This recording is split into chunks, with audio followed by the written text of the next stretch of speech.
Morning, Daryl. Artist in recovery. Shall we talk? 6:46 p.m. In the morning, Pacific Standard Time. I'm not even alive or awake yet. I haven't even had my coffee yet.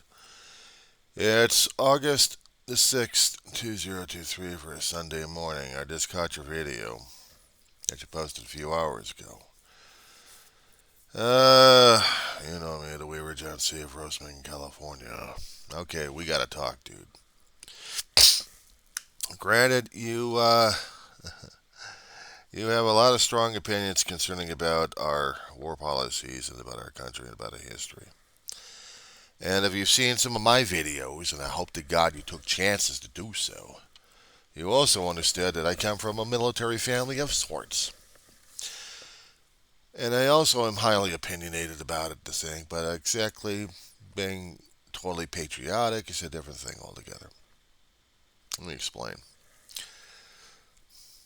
Growing up as a kid, I grew up under the same time zone you did. You're on the east, I'm west, but we're both in the same age bracket.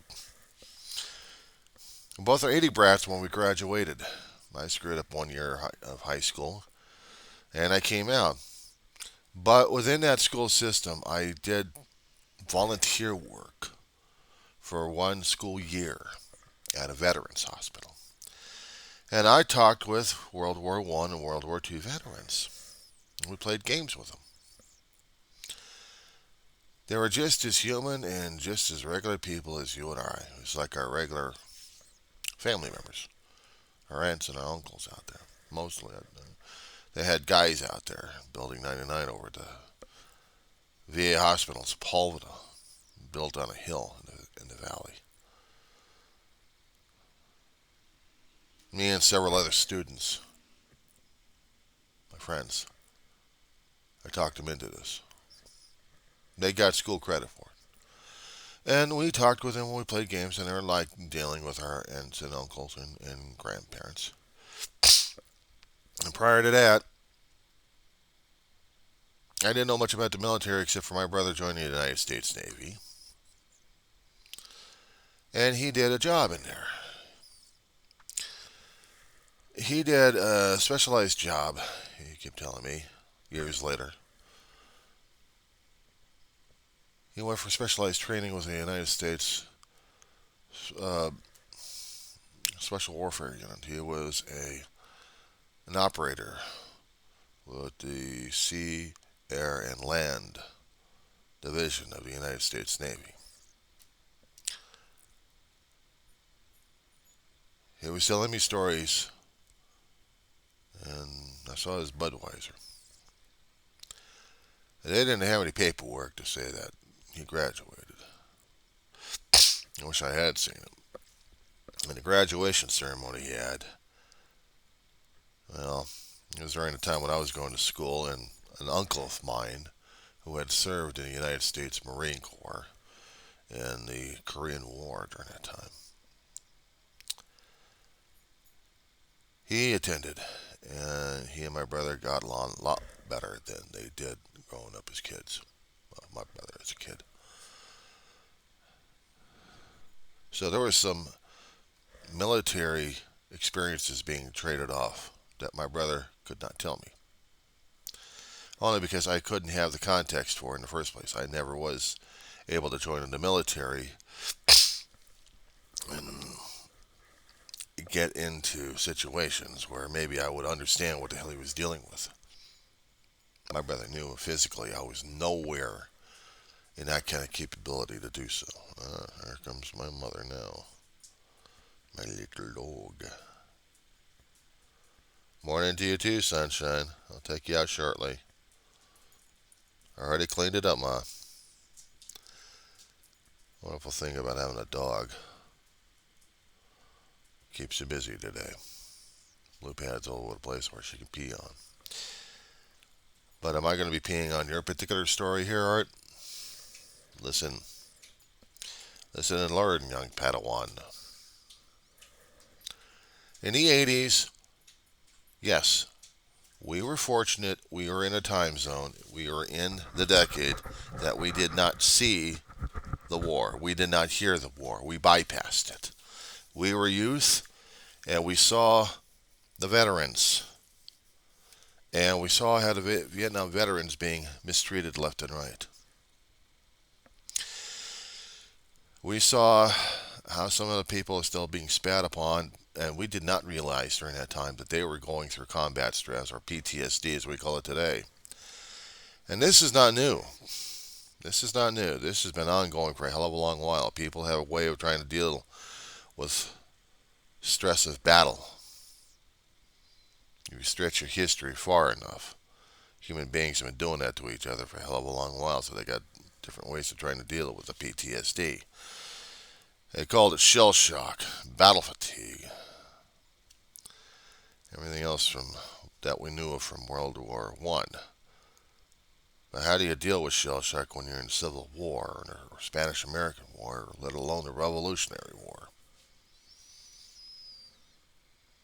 So yeah, we had to have compassion for our fellow veterans who volunteered or got drafted into action. Vietnam, I remembered, was not a volunteer but a draft option. You drafted, you're there. Some people didn't want to deal with it. There was a lot of confusion during that time because we did have the so-called Communist Red Scare. We still had the Cold War happening since World War II. We didn't trust the Russians. We didn't trust the Russian government or the army. But during World War II, we needed them. We made a deal. They turned on they turned on the Axis powers during World War II. And they helped the Americans. They liberated a few of the prison camps. The ones that kill people left and right. And because of our differences that we had, extreme differences, in what they were trying to do and rebuild their country and trying to spread their influence throughout the other countries, and this is what I learned from a anti-war protester who was hot on his heels about the Communist Party situation, that he liked apparently the communism way. This is coming from him. This particular semester, I'm going to be dealing with another history professor that understands about war. Maybe he had been in war at one point or another, but he's got a unique perspective on history that I appreciate and I respect. I said before in my earlier videos that my brother and I had been in a Vietnam class together for the first time. First time for me getting onto the campus. My brother's trying to start off the second semester before he couldn't even finish it because of heart attack. And this anti-war veteran, not a veteran, but an anti-war protester was trying to teach us a different outlook and a different perspective on how the Vietnam War got started. And he used other materials that wasn't approved by the state, literally, or even by the school board of the college. So some things I have to take with a grain of salt, and other things I have to study up on my own. When you're a research student in a college, you have to research a lot of resources to get somewhat of a picture of what's going on. And that includes controversial stuff.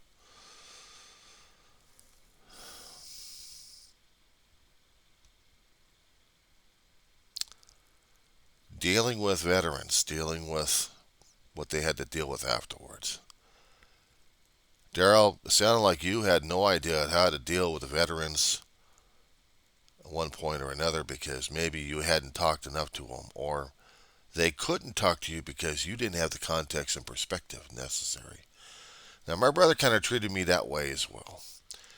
There were some things he could tell me because they were unclassified material I could listen to. Classified material, no.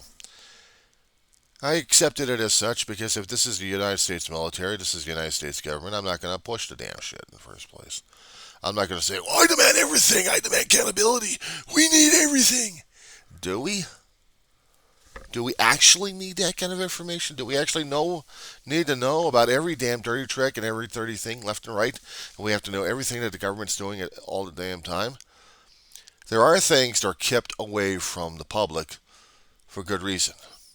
We're still in a Cold War situation, regardless of you think of it or not. We didn't see it action. We didn't see the physical action, but it's still there. It's in politics. It's also how you deal with the world governments. Daryl, this is the reason why I had to take college courses beyond what an English major would take. I took a lot of history courses and political science to get a handle on things. Doesn't mean I'm an expert. It means I was trying to get a handle on things, trying to understand why in different viewpoints, in different perspectives. I had to understand why. I had a professor trying to push me into this. Not into the classes, but into that mindset of thinking and acting and asking. So yes, to you, asking why is necessary because this is part of the American, this is what being part of an American is. We have to ask. We have to be holding our elected officials accountable for a lot of things. But other things we have to back off on because it's necessary for the hidden to do their jobs.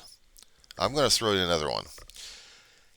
The missile crisis in Cuba back in the 60s.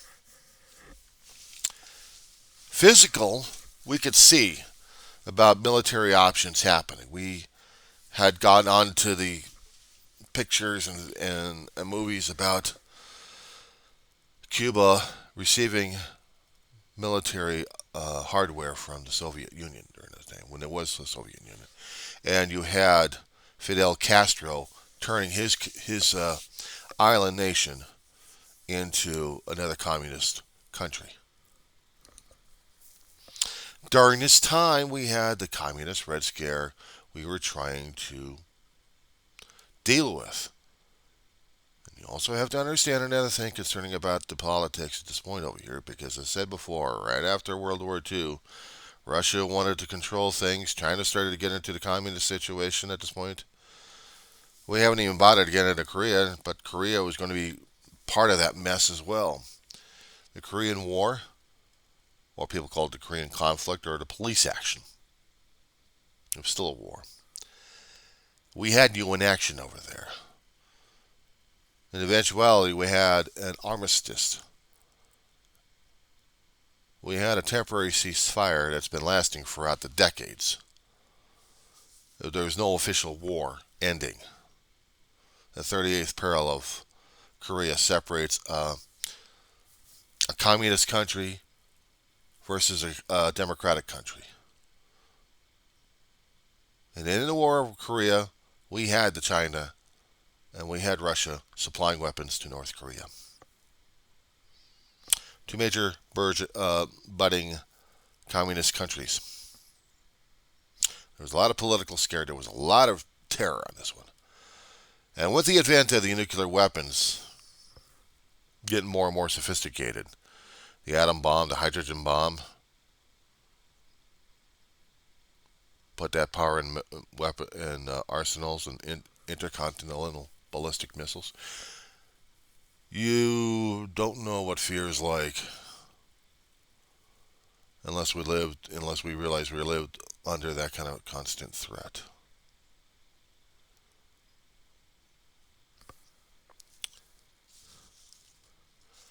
We were kids, we didn't know. We were taught, but we didn't know. That in an instant, our lives were dead. That's what happens when you research. And you discover things why, and at this point, as an adult, we were lucky and we were fortunate enough. Now, back in the 80s, you didn't see it, you probably didn't pay attention on the news. Russia had already invaded Czechoslovakia. Russia had already invaded Afghanistan. They already conquered Czechoslovakia before they split off into the Czech Republic and then Slovakia. Afghanistan is the country we pulled out of this century. Last 20 years, we had been at war with it. Actually, with the terrorists inside of it, with the Taliban. And we used the Afghanis people for our own advantage. We still hadn't we still hadn't kept up with our bargain yet. Yeah, that's something to be pissed off at a little bit there. Said they're trying, but no, they've got the NGOs, non-governmental organizations, trying to get them out. All those helpers that assisted the soldiers in their 20-year war in a country. Some people say we shouldn't have been in there, but let's continue, shall we? Everything has a relevance. Everything has relevance one way or another. We didn't see the war. We saw the war on screens. And you weren't paying attention to much of it, and I was. It scared the hell out of me. We had the Middle East going up in smoke. Israel going after Egypt. I think there was a 6-day war in that one. President Carter had to negotiate peace between Egypt and Israel so they didn't try to kill each other. That's why they haven't tried to kill each other for decades, because of a peace treaty. Menachem Begin from Egypt and Anwar Sadat from Israel. And President Carter was working with these two leaders on U.S. soil. Camp David. They hammered it out. It got to the point where they actually brokered a peace. They got tired of the war. They got tired of everything else happening. I don't even know what the hell started the damn shit in the first place. And that I'm still going to have to research one way or another on that. I do remember that then President Jimmy Carter got a Nobel Peace Prize for brokering a peace treaty between Israel and Egypt. It got so popular to the point where both countries killed their own leaders, but kept the peace a bit. And during those days, they were still having issues with Hamas.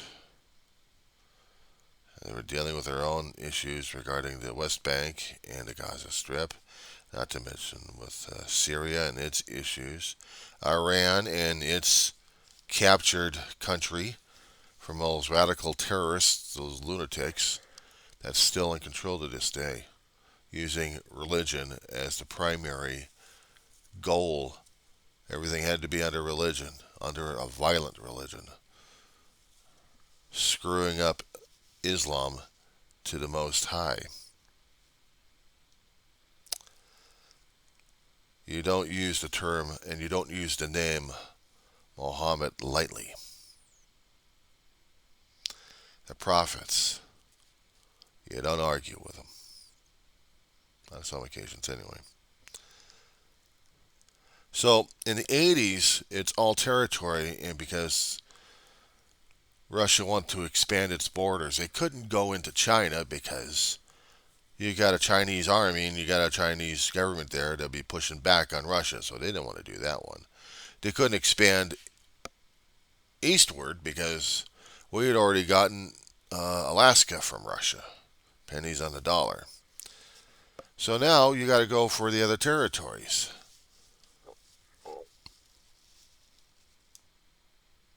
Ukraine was already part of the Russian Empire. Afghanistan, however, wasn't. So for several years, Russia fought a costly war, both in manpower, equipment, and in Russian rubles. This has a way of destabilizing things in the government systems. It also was proving that Russia indeed is still crazy back then as they are today. Just look at what the hell Putin's doing right now as it is. You don't think America has anything to do with that one? Try this one. Destabilization in the Middle East also affects American interests, such as oil exports. We still had American oil, but we also depend upon exports from other countries into our country. Our American interests are self-preservation at this point, but also mutual defense with other countries. That's why we joined NATO and several other organizations out there, because we have to depend upon them, they depend upon us, and if one of them gets attacked, we have to jump in. Afghanistan at the time was not part of the action. Great Britain, if I remembered, back in the 80s, was also fighting the Falkland Wars, as you remembered. There was territory between, I think, the Brazilian government or and Great Britain concerning about the control of these islands. That they were willing to fight for it. And they did. They fought and died over the damn thing. Until they got that squared away. But the other thing that you forgot about? There was also the drug war we had ongoing.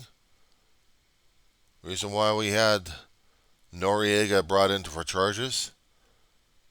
From what I learned in classes, Noriega was one of our puppets that we installed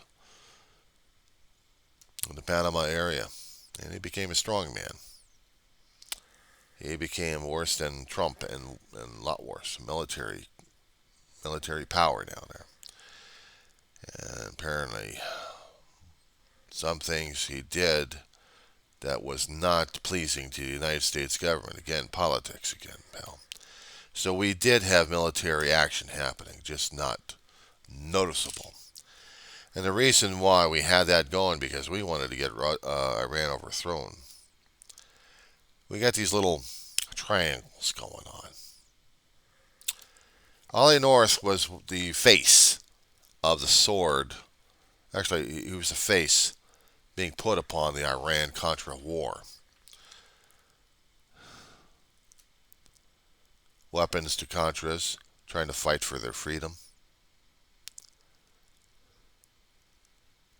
And oil experts, but not to mention trying to fight the Islamic influences left and right. Need the money, equipment, allies, all politics. Military gets to be used in politics a great deal. Grenada was an invasion of Soviet influence, mostly from Cuba. And we had Americans actually on Grenada. There was a medical school out there that was teaching a lot of our young nurses and doctors growing up. Besides the schools we had out here in the States, we also had them abroad, apparently. Didn't know that when I was a kid. Grenada, we had to get our people out. We sent in the Marines. We sent in the SEALs first, but we sent in the Marines afterwards. Marines would get the photo up, the SEALs did their work. One of those classified missions became unclassified, I think. And that was the thing that also made the newspapers in the 80s on that one. If you also remember, we also had the energy crisis, the gas war sometimes. Prices going up like crazy. Jobs, well, if you can find a part-time job, good luck. When you're coming out of high school, you don't do a full-time job because you don't have the job experience. You got to do part-time work. So you were 84, I was 85. Only because I screwed up 1 year in high school. I'm not going to go over that story again. So yes, I was seeing what the hell was going on in the military. Also seeing how politics were being treated. You turn on Channel 7 and you see David Brinkley with This Week. And you see some of the commentators talking about what was happening in Congress and in the presidency and the world across. You listen to the calmness sometimes of their banter across from each other, sharing and experiencing opinions at the time. Afterwards, there was the McLaughlin group. McLaughlin was a pure conservative, and I listened to these guys offering their opinions what the hell was going on. You want to see a sample of it, it's either YouTube or you see the movie Independence Day. Or actually, Independence. Independence Day. Okay, that's it. The first movie back in the early to mid-90s talking about the world being blasted to hell, and then you have Earth fighters rising up to kick ass on the aliens. Now, if you notice in the first few minutes of the film when you got the White House in there, you got to think David Pullman in there, and he was the president of the United States. You'd listen, you'd hear the McLaughlin group in there. That was constant in the 80s and 90s. I was listening to that stuff. Ma wanted me educated enough in the politics and in history to see what the hell was going on. She was fanatical on that. She'd watch the news. She'd watch the news programs, but she also watched British programming as well. She loved British entertainment. You're right about the wars that were not big and not flashy enough in the 80s. Only because they had to get the fighters in our military up to speed. We kept screaming that we needed to get more and more military options. We needed more military equipment. And then they kept discovering how much of a boondoggle it was for keeping some of the bases who are doing repetitious work. Backup upon backup upon backup.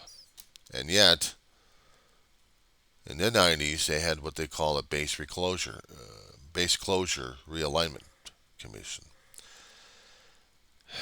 We lost a lot of bases and personnel. We lost military structure and equipment. We're playing catch up to the world, to the superpowers that we've got going on. We're still at war, in a Cold War still with Russia, but we're in a trade war with China and still in a military situation to this date with these guys. You see, you don't see the major battles on screen like maybe World War II or some of the other things, and you think maybe it doesn't mean a damn thing. Believe me, they do. They do. They have a way of affecting our history. They have a way of affecting our course in the country on how we're supposed to be growing up as a country, how we deal with ourselves in the world stage at this point. Yes, everyone's got their secrets, and they have to keep them that way because it's the back ways that offer more and more. I got to go back into the Cuban War crisis, okay? There had been videos on it, there had been books on this damn thing, and they were coming out back in the 80s when I was growing up, including you too. But you weren't doing any book reports on that damn thing, were you? Okay, back to this one. This is a long-ass video, but, you opened up a Pandora's box on this one, so this hits close to home, Daryl. The bluff that Kennedy did with a blockade to tell the Russian freighters don't move any more equipment. Otherwise, we're going to get into it. 90 miles away from Florida coastline, we're going to be going nuke city at that point. And we didn't want Florida to go nuke. Not sprouting up nuclear mushroom clouds. We didn't want that. We had to go through backroom channels off the grid to communicate to the leaders that there's got to be some way of saving face because every country needs to save face. That's how it works. We may scream for accountability. We may scream that we want transparency. We want to hold someone responsible. Fine. But you have to keep the back channels open. You have to keep them hidden. You have to keep them the active way because it's the only way that governments are working with each other is keeping these backdoor channels open. Reason why we had back then installed the red phone. The red phone was a direct tie to the Russian. That was back in the 60s. We didn't want a nuclear war happening. We didn't want to see the sprouting of mushrooms all over the place. That would basically turn your life into a living nightmare. Getting that back to George W., or actually George H. Bush. George H. Bush was a World War II veteran. He was a pilot, or flew with the U.S. Army Air Corps. He got wounded. He served. He served in Congress. He got voted in vice president along with Ronald Reagan, an actor who used to be the governor of California. But he was an actor before he got turned into a governor of California by the people who voted his ass in. And during that time, we actually were a red state. So now we had a World War II veteran giving President Reagan, and not to mention the other knotheads, of whatever he needed to do to take care of 2 terms in office that damn near got us screwed up financially. Reaganomics, a trickle-down bullshit theory. Bush said he was not going to be raising any taxes, but he eventually had to anyway. There was no other choice. And during that time when Bush was in office, he had a situation happening in the Middle East. Government of the United States has a way of interfering sometimes with people's countries that we are trying to see if they're going to be developing into a better democracy instead of a dictatorship. We really screwed up in the Bay of Pigs, but we're good at screwing people over one way or another. So, as I remembered history correctly at this point, we had an asshole named Saddam Hussein. I called him Saddam Hussein because he was insane. Fucking asshole. He's one of those kind of guys that Trump worships. Trump likes to worship dead guys, especially when they're beheaded. Anyway, this asshole was installed by the United States government according to what resources I had been learning about. This is what happens when I go into college as an adult and I learn more things than I did about in high school. Or during those days because it was still ongoing. We had a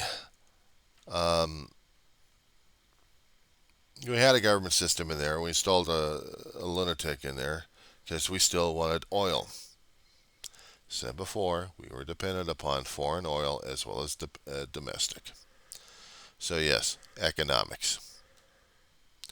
You want an interesting book to read? Economics of a Hitman.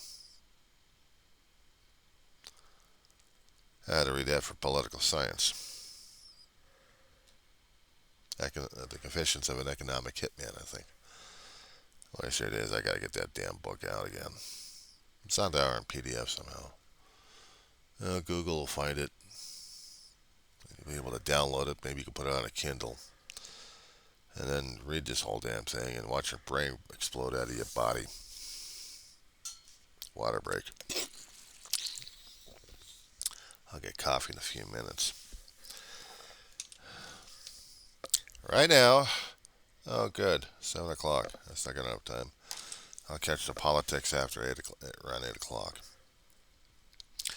In Iraq, we had a country next to it on the Gulf,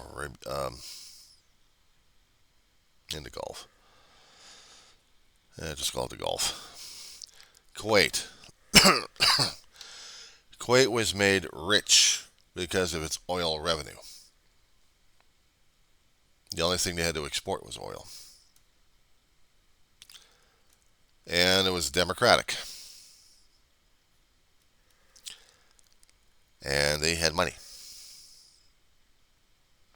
You have a tyrant in a larger country, barely had having issues with his own oil exports going on. And he wants more. He's already been screwing around with his country, with the Kurds up in the northern quadrant of his country, northern west side, I think, right next to Syria. And with this bastard, he was just going crazy. He was going crazy with his own people out there. He had his own military, his own execution squads. He was basically the kind of guy that Trump would really love, and so did Mother Russia. Communist China could care less, but they liked him anyway. So he's the asshole of the area, and he was going to interfere with people's economics by invading another country, and he did with his lunatic asylum army. He went out there and conquered Kuwait. Here comes the 90s, pal. You have a problem concerning about veterans at this point over here. Maybe we got to adjust this one to part 2.